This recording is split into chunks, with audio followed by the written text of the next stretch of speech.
Hello friends, welcome to YouTube channel simple concepts. I am your friend Zakwan Shaikh. तो आज के इस पर्टिकुलर वीडियो में हम बहुत ही इंपॉर्टेंट चीज़ को डिस्कस करने वाले हैं, जो कि office of controller auditor general of India, जिसे हम कैग कहते हैं शॉर्ट में माय फ्रेंड। तो इसके पिछले वाले वीडियो में हमने सेंट्रल विजिलेंस कमीशन को डिस्कस किया था। क्या फीचर्स होते हैं सेंट्रल विजिलेंस कमीशन के, क्या सैलेंट फीचर्स हमने देखे उनके, और उसका क्या काम होता है, एंटी करप्शन के मामले वो सब मैटर्स वो सॉल्व करता है ना फ्रेंड। तो स्टैट्यूटरी फंक्शंस हमने कब दिया था, दैट इज 25 अगस्त 1998 को दिया था। तो अगर आपने वो वीडियो नहीं देखा होगा तो ज़रूर जाकर देखें माय फ्रेंड, हमारा सीबीसी का वीडियो। और उसके पहले हमने यूनियन टेरिटरीज को डिस्कस किया था, है ना, शेड्यूल एरियाज़ को डिस्कस किया था। तो ये छोटे छोटे पॉइंट्स मैं क्यों ले रहा हूँ, जो कि पिछले वीडियो में भी मैंने आपको बोला कि माय फ्रेंड कि अगर आपको ऐसे पूरा 1 घंटे का ये लेक्चर्स में सब पॉइंट्स इसमें डाल दूँ ना, तो आपको वहाँ पर कन्फ्यूजन ज़्यादा हो जाएगा, है ना। This is for ease of your preparation, for ease of your understanding, कि आपके हर एक कंसेप्ट को क्लियर करना है हमें, आपके ज़्यादा से ज़्यादा स्कोर कैसे है उस पर ध्यान देना है माय फ्रेंड। अगर आप ज़्यादा क्या करते हैं ना, अगर आपको ऑफिस ऑफ कैग में क्या रहा, आपको अगर ऑफिस ऑफ कैग में कुछ कन्फ्यूजन रहा, वहाँ पे आपके कंसेप्ट क्लियर नहीं हो गए, तो at the time of preparation आप क्या कर सकते हैं, 1 घंटे का वीडियो थोड़ी ना देखते बैठोगे, आप छोटे छोटे वीडियोस देखोगे, है ना। उस पर्टिकुलर टॉपिक का वीडियो देखेंगे जहाँ पर आपके कंसेप्ट क्लियर नहीं है। तो इसीलिए मैंने ये छोटे छोटे वीडियोस आपके सामने ला रहा हूँ, जिसकी वजह से आपके नहीं क्या रिवीजन करने में आसानी जाएंगी और प्रिपरेशन करने में आसानी जाएंगी, और आपके इन डिटेल में कंसेप्ट्स वहाँ पर क्लियर हो जाएंगे। इन डिटेल में आपको इन्फॉर्मेशन मिलेंगी, क्या है ये, क्या कहते हैं ये टॉपिक्स, है ना माय फ्रेंड्स। तो इस टॉपिक्स के फीचर्स क्या होते हैं वो सब हम इस पर्टिकुलर वीडियो में डिस्कस करने वाले हैं माय फ्रेंड, जो कि होता है ऑफिस ऑफ कैग, जो कि हमारा आज का टॉपिक है माय फ्रेंड। क्या होता है आर्टिकल 148, क्या होता है आर्टिकल 151, ये सब हम इन डिटेल में डिस्कस करने वाले हैं। ईच एंड एवरी कंसेप्ट को आपको यहाँ पर क्लियर करेंगे, नो डाउट अबाउट इट। तो चलिए शुरू करते हैं माय फ्रेंड। तो शुरू करने से पहले अनअकैडमी ने यूपीएससी चैंपियनशिप 2.0 ये all India free mock test series आपके लिए लाया है माय फ्रेंड, जो कि पेपर 1 जीएस पर रहेंगी। आपको पता है कि यूपीएससी सीएससी पेपर 1 जो होता है जीएस का, वही सिलेबस, जितना सिलेबस वहाँ होता है वही सिलेबस आपको यहाँ पर रहेगा इस मॉक टेस्ट में। तो पहला फ़ायदा आपका ये होता है माय फ्रेंड्स कि इसकी वजह से आपका एक क्या होता है, आपका प्रिपरेशन वहाँ पर हो जाता है अच्छी तरह से, आप अच्छी तरह से प्रिपरेशन कर सकते हैं, और आपका क्या होता है कॉन्फिडेंटली और परफेक्टली स्टडी हो जाता है प्रीलिम्स एग्जामिनेशन के लिए। रियल एग्जाम्स का एक्सपीरियंस आपको यहाँ से मिलेगा, और कई सारे कंसेप्ट्स और कई सारे आपके डाउट्स यहाँ पर क्लियर हो जाएंगे, नो डाउट अबाउट इट। और सिर्फ इतना ही नहीं, अगर आप टॉप 5 रैंक्स लाते हो माय फ्रेंड्स, तो आपको 6 मंथ का पेड सब्सक्रिप्शन वो भी अनअकैडमी का फ्री ऑफ कॉस्ट मिल जाएगा। अगर आप टॉप 25 रैंक्स में आते हो तो आपको 3 मंथ का पेड सब्सक्रिप्शन वो भी अनअकैडमी का फ्री ऑफ कॉस्ट मिलने वाला है। और अगर आप टॉप 5 में भी नहीं आते, टॉप 25 में भी नहीं आते, तो टॉप 50 रैंक्स में अगर आते हो तो you have win a chance to meet UPSC CSC 2019 toppers और विन एक्साइटिंग प्राइजेस, है ना। एक्साइटिंग प्राइजेस आपको क्या मिलेंगे अनअकैडमी की तरफ से। और सिर्फ इतना ही है कि टॉप अनअकैडमी एजुकेटर से सीखने को आपको मिलेगा, और अनअकैडमी सब्सक्रिप्शन स्कॉलरशिप भी मिलेंगी। तो जल्द से जल्द एनरोल कीजिए इस मॉक टेस्ट को, जो कि एनरोलमेंट लिंक हमारे डिस्क्रिप्शन में दी गई है, वहाँ से आप एनरोल हो सकते हैं। तो आप कब अवेलेबल होंगी, आपको टेस्ट वो होंगे 27 सितंबर को माय फ्रेंड। तो 27 सितंबर को तैयार हो जाइए अनअकैडमी के UPSC championship 2.0 all India free mock test series को। और आपको पता है कि 10 दिन से कम दिन रह चुके हैं यूपीएससी प्रीलिम्स को 2020 के। तो आप अपना प्रिपरेशन अनअकैडमी के साथ कर सकते हैं माय फ्रेंड। के अगर आप अनअकैडमी के साथ अपना प्रिपरेशन करते हैं तो आपके एक चांसेस वहाँ पर बढ़ जाते हैं, आपके कई सारे पॉइंट्स सेटिस्फाई हो जाते हैं, और वहाँ पर आपके चांसेस ज़्यादा होते हैं इस यूपीएससी प्रीलिम्स को क्रैक करने में, मेंस एग्जामिनेशन को क्रैक करने में, कि आपका फ्यूचर है भाई। आप यहाँ पर देख लो, अगर आपको डिसीजन अच्छा लगे तो यहाँ पर आप क्या कर सकते हो, सब्सक्रिप्शन ले सकते हो। अगर आपको पसंद नहीं आए तो आपको डायरेक्ट छोड़ देना है, ये आपकी मर्जी है, योर वे योर करियर। तो आपको अनलिमिटेड बेनिफिट्स मिल जाते हैं अगर आप सब्सक्रिप्शन लेना चाहते हो अनअकैडमी का माय फ्रेंड। तो ऐसे कैसे बेनिफिट्स आपको मिलते हैं माय फ्रेंड्स के, learn life from comfort of your home. आप घर बैठे आराम से सीख सकते हैं, unlimited access to all courses, आपको अनलिमिटेड एक्सेस मिल जाएगा, टॉप एजुकेटर्स ऑफ इंडिया से सीखने को आपको मिल जाएगा एट वन प्लेटफॉर्म, जो कि आपका अनअकैडमी जितने भी स्पेशलाइज्ड सब्जेक्ट के स्पेशलाइज्ड एजुकेटर्स हैं इंडिया में, वो आपको यहाँ पर एक ही प्लेटफॉर्म में मिल जाएंगे माय फ्रेंड्स। तो आपको कहीं जाने की कहीं भी ज़रूरत नहीं होती। और आपको पता है कि आप किसी भी अकेडमी में जाते हो, इंडिया के कितने भी इंडिया के अकेडमीज़ है यहाँ पर, मीन्स इंडिया में कितने भी अकेडमीज़ है आईएएस के, आईपीएस के, कितने भी यूपीएससी के, तो वहाँ पर आपको नहीं किया इतने सारे पॉइंट्स आपके सेटिस्फाई नहीं होते। जैसे मैं आपको बोल रहा हूँ कि एग्जॉस्टिव कवरेज ऑफ सिलेबस आपको मिल जाएंगे, रेगुलर डाउट क्लियरिंग सेशंस भी आपको मिल जाएंगे, लाइव टेस्ट सीरीज प्रोवाइड कर रहा है माय फ्रेंड्स आपका अनअकैडमी। लाइव टेस्ट सीरीज देखिए, इतने सारे अपॉर्चुनिटीज़ आपको कहीं नहीं मिलेंगे, इतने सारे बेनिफिट्स आपको कहीं नहीं मिलेंगे। और study material as a PDF format में अनअकैडमी आपको प्रोवाइड करेंगे, जिसकी वजह से आपको क्या होता है ना माय फ्रेंड्स, आप क्या करते हैं, जब लिखने लगते हो किसी नोट्स बनाने में तो उसे संभालना पड़ता है और उसे ढूंढना पड़ता है ना, अगर कहीं गलती से आप कहीं रख देते हो तो उसे ढूंढना पड़ता है, तो वो आपको प्रॉब्लम फेस नहीं करने पड़ेंगी। स्टडी मटेरियल वो भी पीडीएफ फॉर्मेट में आपको आपके मोबाइल पर आ जाएंगे या लैपटॉप पर आ जाएंगे, आप कहीं भी बैठकर अपना प्रिपरेशन स्टार्ट कर सकते हैं माय फ्रेंड। और आंसर राइटिंग सेशंस मीन्स आपका रिप्रेजेंटेशन कैसा होना चाहिए और कितने कम समय में अपने ज़्यादा से ज़्यादा क्वेश्चन सॉल्व करने चाहिए यूपीएससी प्रीलिम्स के, वो सब आंसर राइटिंग सेशंस में आपको सिखाया जाएगा माय फ्रेंड। और मेंटरशिप एंड गाइडेंस भी भरपूर मिलेगा, तो इससे भी ज़्यादा आपको बेनिफिट्स मिल सकते हैं। सिर्फ इतना ही नहीं कि 100% सिलेबस कवरेज आपको मिल जाएंगे, prelims test series with evaluation, mains test series with evaluation, dedicated doubt clearing sessions आपको मिल जाएंगे, डेली करंट अफेयर्स प्रैक्टिस भी आपको कर देंगे अनअकैडमी, जो कि daily current affairs play a major role in every government examination my friend. सिर्फ यूपीएससी सीएससी की बात ही नहीं कि किसी भी एग्जामिनेशन में आप देखो कि डेली करंट अफेयर्स का पार्ट होता ही है, तो डेली करंट अफेयर्स का पार्ट आपको इस बैचेस के थ्रू भी मिल जाएगा। और ऐसे आंसर राइटिंग प्रैक्टिसेस आपको मिल जाएंगे, परफॉर्मेंस एनालिसिस आपको मिल जाएंगे और इंटरव्यू प्रिपरेशन भी आपको मिल जाएंगे माय फ्रेंड। और सिर्फ इतना ही नहीं कि ये कोर्सेज जो है 21 सितंबर से शुरू हो चुके हैं माय फ्रेंड्स, तो 3 मेन लैंग्वेज में आपको ये कोर्सेज सीखने को मिलने वाले हैं, क्योंकि बिलिंगुअल वर्जन में आपको सीखने को मिलेगा, हिंदी वर्जन में सीखने को मिलेगा, इंग्लिश वर्जन में सीखने को आपको मिलेगा। और इंग्लिश वर्जन के 2 ईयर बैच कोर्स भी यहाँ पर अवेलेबल है आपको। अगर आप 2 ईयर बैच कोर्स को सब्सक्राइब करना चाहते हैं 2 ईयर बैच कोर्स को, तो आप कर सकते हैं, आपके लिए अवेलेबल है इंग्लिश वर्जन में। तो buy full syllabus coverage, full year batch course मिलेंगी, टॉप एजुकेटर से सीखने को आपको मिलेगा, prelims and main test series with analysis आपको मिलेंगे, पीडीएफ स्टडी मटेरियल्स आपको मिलेंगे, डेडिकेटेड डाउट क्लियरिंग सेशंस भी आपको मिलेंगे, नो डाउट अबाउट इट, और इंटरव्यू प्रिपरेशन भी आपको मिलेंगे माय फ्रेंड्स, जो कि बहुत ही अच्छी अपॉर्चुनिटीज़ है अपने आप में। तो जल्द से जल्द सब्सक्रिप्शन खरीदिए इन बैचेस का और अनलिमिटेड बेनिफिट्स उठाइए। और ये भी इतना ही नहीं कि ultimate revision booster prelims batch course जो कि अनअकैडमी आपके लिए ला रहा है, जो कि 2 वर्जन में आप सीखने को मिल सकते हैं, जो कि बिलिंगुअल वर्जन में आपको सीखने को मिलेगा और इंग्लिश वर्जन में आपको सीखने को मिलेगा। इसके एनरोलमेंट बिल्कुल फ्री है, किसी भी तरह की रजिस्ट्रेशन फ़ी की आपको ज़रूरत नहीं होती। तो इसका ड्यूरेशन है 5 सितंबर टू 30 सितंबर 2020, और फ्री लाइव क्लासेस आपको इसमें मिलेंगे मंडे टू फ्राइडे, पूरी तरह से फ्री लाइव क्लासेस यहाँ पर, और सेक्शनल क्विजेज भी आपको मिलेंगे, no doubt about it my friend. Sectional quizzes भी आपको यहाँ पर मिलेंगे, जिसकी वजह से आपका प्रीलिम्स एग्जामिनेशन का पार्ट और प्रिपरेशन और क्या हो जाएगा, वहाँ पर नेक्स्ट लेवल पे चला जाएगा। मीन्स आपका क्या परफेक्ट हो जाएगा वो प्रीलिम्स एग्जामिनेशन का। तो prelims examination my friend is a eliminating examination, है ना। तो आपको स्टडी कैसे करने के मेंस पॉइंट ऑफ व्यू से आप स्टडी करो, तभी आप यहाँ पर बने रह सकते हो कंपटीशन में। तो एलिमिनेट हज़ारों बच्चे बैठते हैं, उसमें से कई सारे बच्चे नीचे चले जाते हैं प्रीलिम्स एग्जामिनेशन में, तो ये फिल्टर प्रोसेस होती है।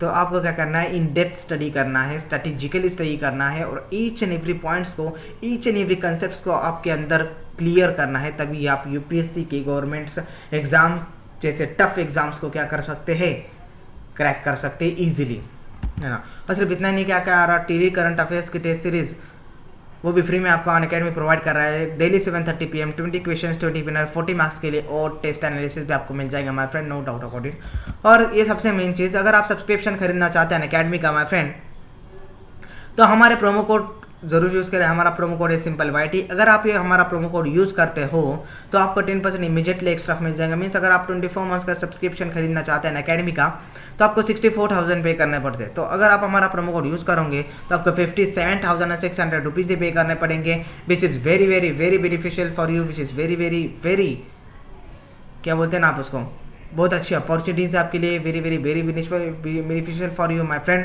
तो जल्द से जल्द फ़ायदा उठाइए इस मॉक टेस्ट का, और जल्द से जल्द सब्सक्रिप्शन खरीदिए अनअकैडमी का, और हमारा प्रोमो कोड जरूर यूज़ करें। और आप हमारे टेलीग्राम चैनल को भी ज्वाइन कर सकते हैं। हमारे टेलीग्राम चैनल की लिंक डिस्क्रिप्शन में दी गई है, जिसमें आपको PPTs PDF एडिटर नोट सब कुछ मिल जाएगा आपको my friend, no doubt about it.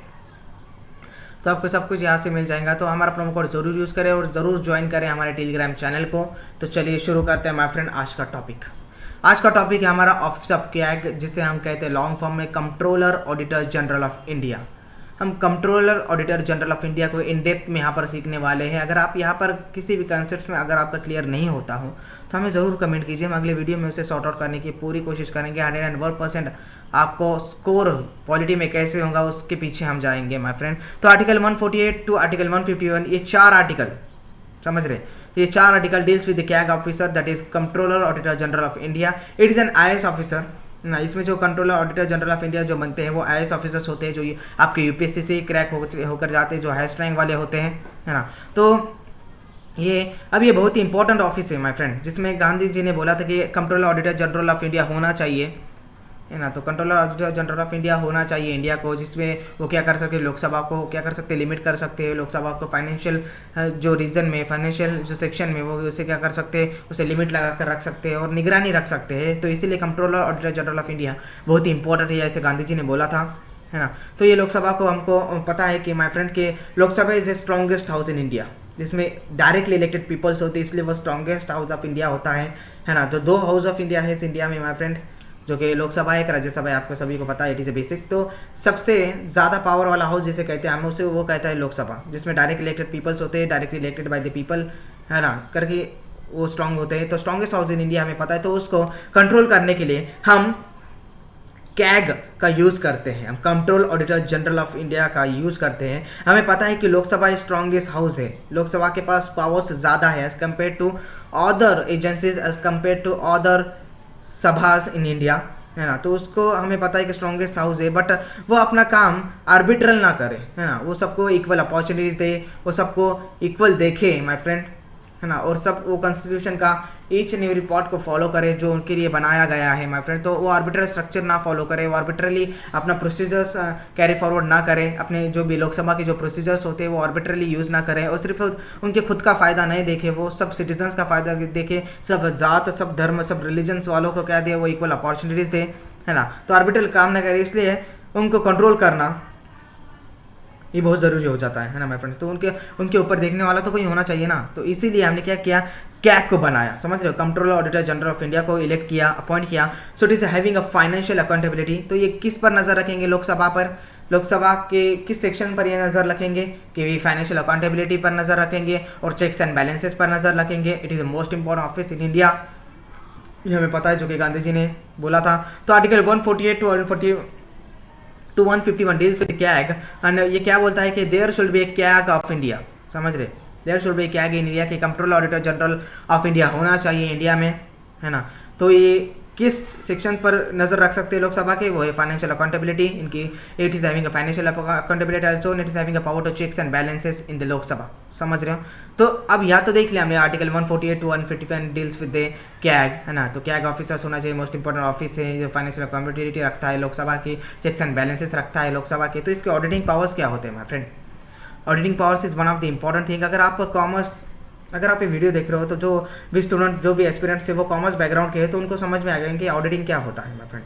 तो but auditing it is nothing but checks and balances, हमें चेक्स एंड बैलेंसेस का निगरानी रखना, चेक्स एंड बैलेंसेस को हैंडल करना, it's called as a auditing, समझ लो। फॉर एग्जाम्पल जो फाइनेंशियल ईयर होता है माय फ्रेंड, हाँ, मीन 1 अप्रैल, फॉर एग्जाम्पल अगर 1 अप्रैल 2020 से और एक 31 मार्च 2020 तक ये फाइनेंशियल ईयर होता है सरकार का, ये फाइनेंशियल ईयर जिसे कहते हैं वो फाइनेंशियल ईयर होता है 1 अप्रैल से 31 मार्च 2021 तक। तो ये फाइनेंशियल ईयर हो गया, समझ रहे हो कि तब तो उसमें जितने चेक्स एंड बैलेंसेस होते हैं, जितने भी सरकार पैसे खर्च करता है, जितने भी सरकार पैसे की जमा पूंजी करता है ना, वो सब हिसाब किताब किसके पास होता है, वो सब हिसाब किताब कैग के पास होता है, कंट्रोलर ऑडिटर जनरल के पास होता है, समझ रहे हो। तो वो सब हिसाब किताब जो भी चेक्स बैलेंसेस है लोकसभा के, जितने भी लोकसभा के फंड है और जितनी भी लोकसभा पैसों का देख रेख कर रही है, पैसों की हेराफेरी कर रही है, वो सब जितने भी वो रिपोर्ट्स होंगी, वो सब रिपोर्ट किसके पास होंगी, कैग उसे बनाएगा, हर साल बनाएगा, है ना। तो यहाँ पर चेक्स एंड बैलेंसेस पर निगरानी रखता है कैग, इन अदर वर्ड्स। तो फिर क्या होता है ना, कैग, अगर आप समझ गए होंगे कि कैग का क्या वर्किंग है यहाँ पर, कि checks and balances, financial accountability को देखना लोकसभा के, यहाँ पर ब्रॉडली समझ गए तो आप समझ गए होंगे आई होप। तो बट कैग को लगा कि ये पैसा यूजलेस जा रहा है, मीन्स अगर फाइनेंशियल ईयर में 1 अप्रैल से 31 मार्च तक अगर फाइनेंशियल अप्रैल है आपकी, फाइनेंशियल जो है ना, फाइनेंशियल आपका है ना माय फ्रेंड्स, के फाइनेंशियल ईयर होता है आपका 1 अप्रैल टू 31 मार्च 2020 फॉर एग्जांपल हम समझ गए। तो क्या वहाँ पर एक लेट किया हुआ है आपने, तो क्या को लगा कि ये पैसा तो यूजलेस कर रहा है, ये पैसा सरकार सीधे से यूज़ नहीं कर रहा है, सीधे से फंक्शन नहीं कर रहा है सरकार इस पैसे के साथ, और बहुत से बेफ़ायदा खर्चा हो रहा है, बेफजूल का खर्चा हो रहा है। तो फिर आप गवर्नमेंट को बोल सकते हैं कि मैं फ्रेंड्स एज ए क्या है, आप गवर्नमेंट को बोल सकते हैं कि नहीं आप गलत कर रहे हो, या आप पैसे की हेरा फेरी ऐसे कर रहे हो, आप पैसे के यूज़ नहीं सीधे से कर रहे हो, तो आप ये बोल सकते हैं क्या। मैं आपको सवाल पूछता हूँ कि आप ये बोल सकते हैं कि नहीं, बिकॉज हमें पता है कि executive is responsible to the legislature, ये थंब रूल है हमारा, ये पूरी पार्लियामेंट सिस्टम इस रूल पर टिकी हुई है माय फ्रेंड के executive is responsible to the legislature. आप डायरेक्टली उन्हें जाकर नहीं बोल सकते। हाँ, अगर आप पैसे का बेफजूल खर्चा हो रहा है, अगर आपको वो ऑब्जर्वेशन कर रहे हो आप, और अगर आपको वो ऑब्जर्व हुआ कि आप ये जो सरकार है, जो लोकसभा है, वो पैसों का क्या कर रही है, हेरा फेरी कर रही है, पीछे सीधे से फंक्शन नहीं कर रही है पैसों के लेकर, है ना, तो वहाँ पर क्या करते हैं आप, क्या आप अपोजिशन कर सकते हो, बट आप फाइनेंशियल ईयर में अपोजिशन नहीं कर सकते। आप 1 अप्रैल टू 31 मार्च इसके बिटवीन आप क्या कर सकते हैं, आप कौन सी चीज़ नहीं कर सकते, आप अपोजिशन नहीं कर सकते। आफ्टर दी 31 अप्रैल, समझ रहे हो, ये बात सुन लो, आफ्टर दी 31 मार्च आप क्या कर सकते हैं, आपके पास ये ऑडिटिंग पावर्स होते हैं और आपके पास इस अपोजिशन पावर्स आते हैं। बिटवीन फाइनेंशियल ईयर आप कुछ नहीं कर सकते, समझ रहे हो, बिटवीन फाइनेंशियल ईयर आप कुछ नहीं कर सकते। तो कब रोल स्टार्ट होता है कैग का, तो आफ्टर द 31 मार्च। तो ये अपोज क्यों नहीं कर सकते my friends, because it is not the financial advisor, he is not the financial advisor, ये फाइनेंशियल एडवाइजर नहीं, ये सिर्फ रिकमेंडेशन देंगे आपको।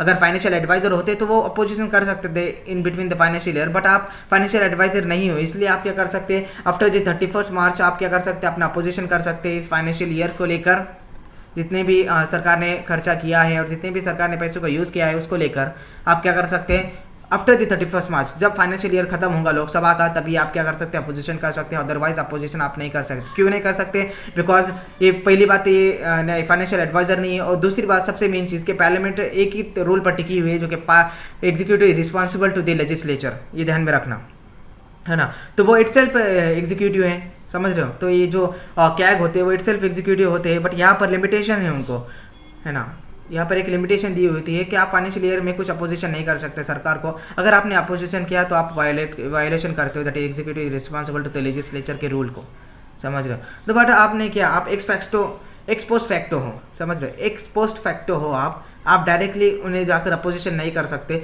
और ऐसा नहीं कि आप कभी नहीं कर सकते, आप 31 मार्च आफ्टर द फाइनेंशियल ईयर के बाद कर सकते हो, बट ऐसा आप होने भी नहीं देना चाहते कि अगर यूजलेस खर्चा हो रहा है, बेफजूल का खर्चा हो रहा है, लोकसभा बेफजूल का खर्चा कर रही है, पैसों को सीधे से संभाल नहीं रही है, तो आप डायरेक्टली आप चुप नहीं बैठोगे, है ना, आप ऐसा होने नहीं दोगे, आप उससे अपोजिशन करेंगे। But after the financial year, ये समझ कर लो, ये ऑडिटिंग पावर्स होते हैं, उनकी पोस्ट एक्स पोस्ट फैक्टो होती है और ये फाइनेंशियल एडवाइजर नहीं होते, इसलिए वो अपोजिशन भी नहीं कर सकते। और the executive responsible to the legislature, we all know that, समझ रहे हो ना। फिर अभी यहाँ पर देखा हमने ऑडिटिंग पावर्स को देखा, हमने आर्टिकल 140 और आर्टिकल 151 को देखा, there should be a CAG in India ऐसा कहा था, और it is the most important office in India, जो कि महात्मा गांधी जी ने कहा था, और ऑडिटिंग पावर दिया क्या, that is x post facto law है इनका, और नॉट द फाइनेंशियल एडवाइजर, ये फाइनेंशियल एडवाइजर नहीं है, इसलिए वो डायरेक्टली अपोजिशन नहीं कर सकते लोकसभा को in between the financial years. After the financial years वो कर सकते हैं। तो ये था हमारा अभी तक का। और फिर आगे देखते हैं हम रोल्स।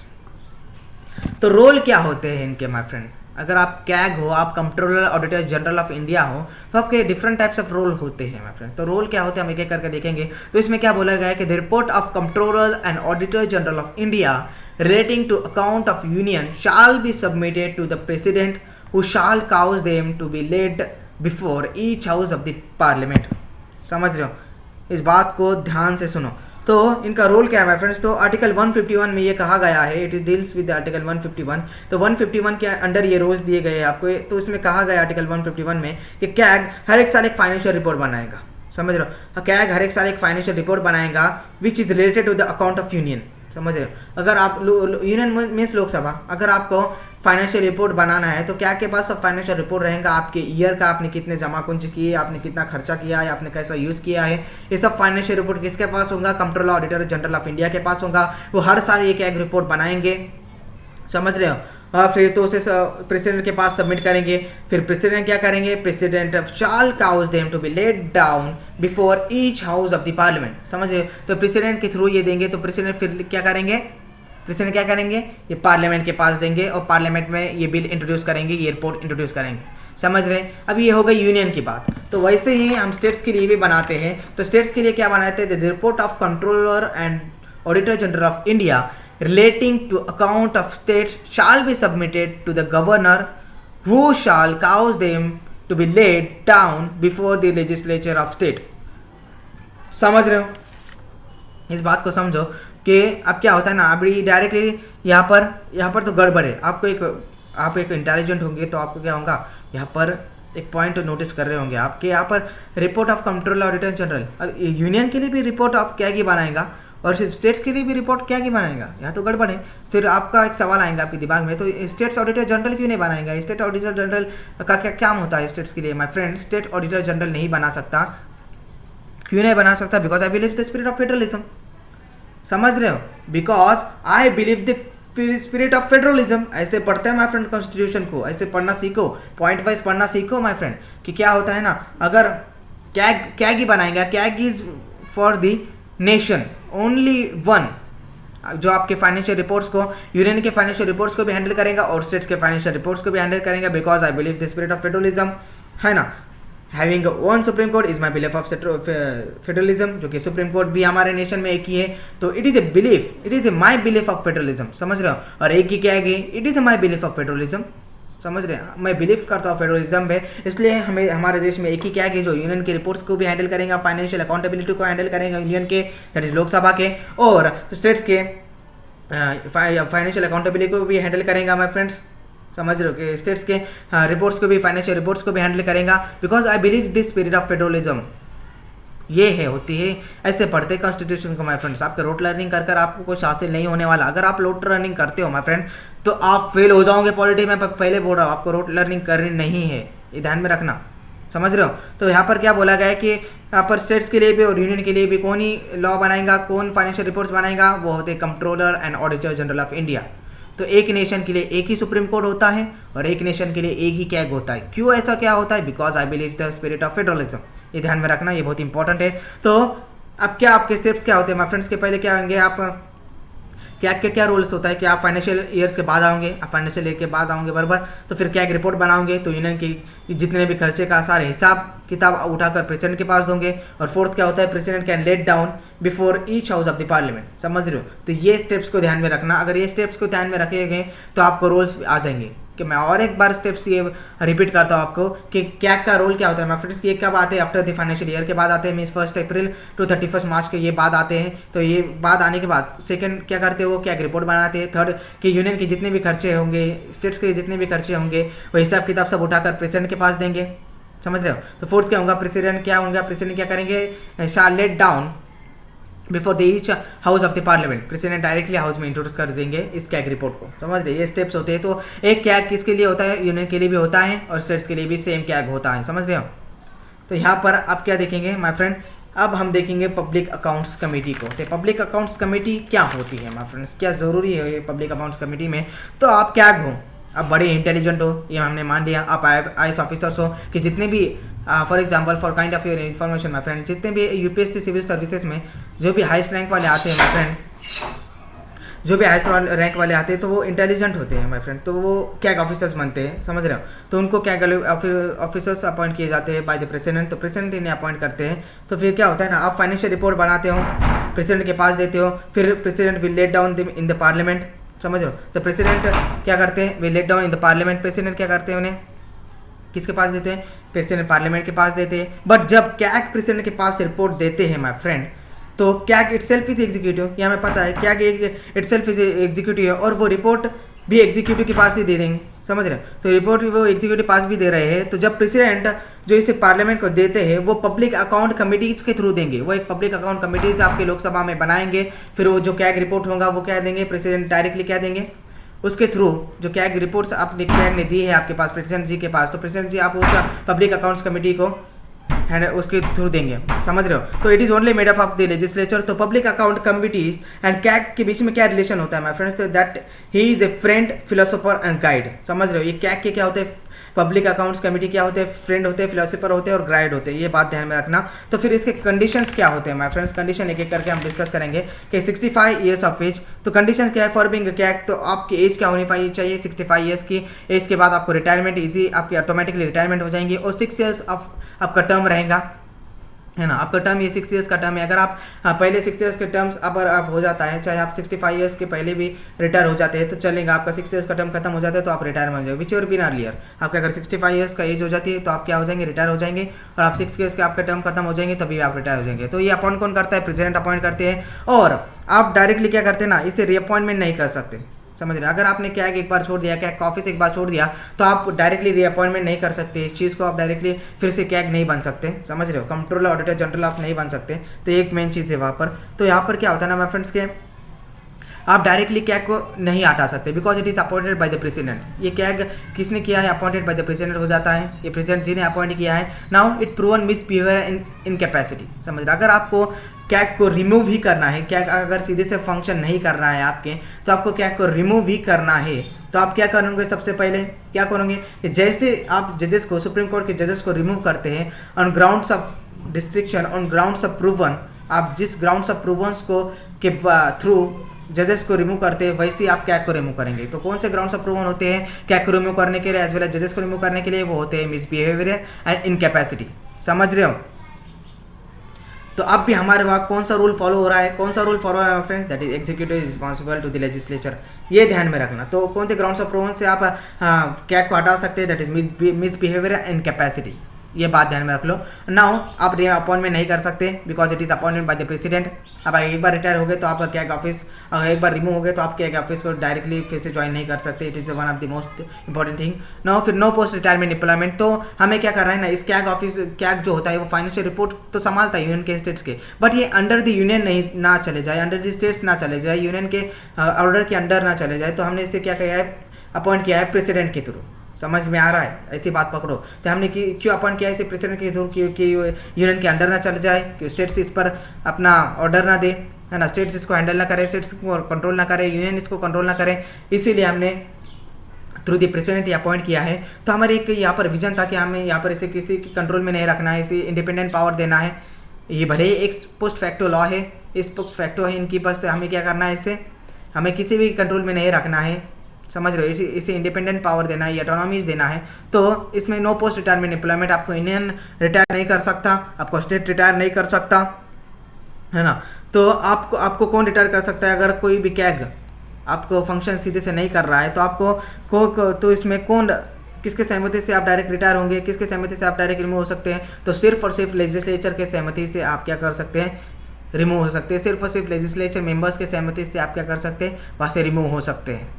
समझ में आ गया ये controller auditor general of India क्या होता है। अगर आपका इस वीडियो में कोई भी दिक्कत आती हो तो माय फ्रेंड, हम अगले वीडियो में इसे पूरी तरह से सॉल्व करने की पूरी कोशिश करेंगे। और हमारे टेलीग्राम चैनल को जरूर ज्वाइन करें माय फ्रेंड, और सबसे मेन चीज़ जरूर सब्सक्राइब करें अनअकैडमी के कोर्सेज को, और हमारा प्रोमो कोड जरूर यूज करें, जिसकी वजह से आपको 10% इमीडिएटली डिस्काउंट मिल जाएगा, नो डाउट अबाउट इट। तो हम अगले वीडियो में फिर से मिलेंगे माय फ्रेंड्स, तब तक के लिए stay home, stay safe. Thank you friends, thank you very much.